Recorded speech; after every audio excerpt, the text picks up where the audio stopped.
15-20 দিন ধরে রোজ কিন্তু আমাদের ইসলামপুরে বৃষ্টি হচ্ছে। আজও তার কোনো ব্যতিক্রম হয়নি।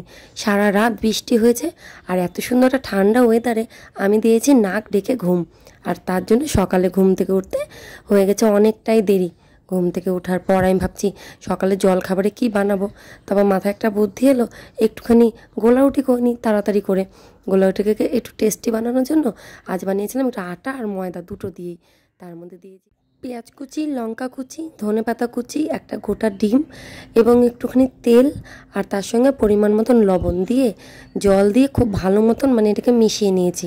এখানে কিন্তু জলটা একদম পরিমাণ মতন দিতে হবে, তাই জন্য একবারে জল দিয়ে দিলে হবে না, একটু ধীরে ধীরে জলটা দিতে হবে। তারপর দিয়ে দিলাম কড়াইয়ের মধ্যে তেল দিয়ে তারপর সেটাকে সুন্দর করে মচমচা করে দুপাশেই ভেজে নিলাম। হয়ে গেল ডিম পরোটা, তো না এটা ডিমের গোলা রুটি। তারপর একটু সস দিয়ে খেয়ে নিলাম। খুব টেস্টি হয়েছিল। বাড়িতে অবশ্যই আপনারা ট্রাই করে দেখবেন। আর ভিডিওটা ভালো লাগলে লাইক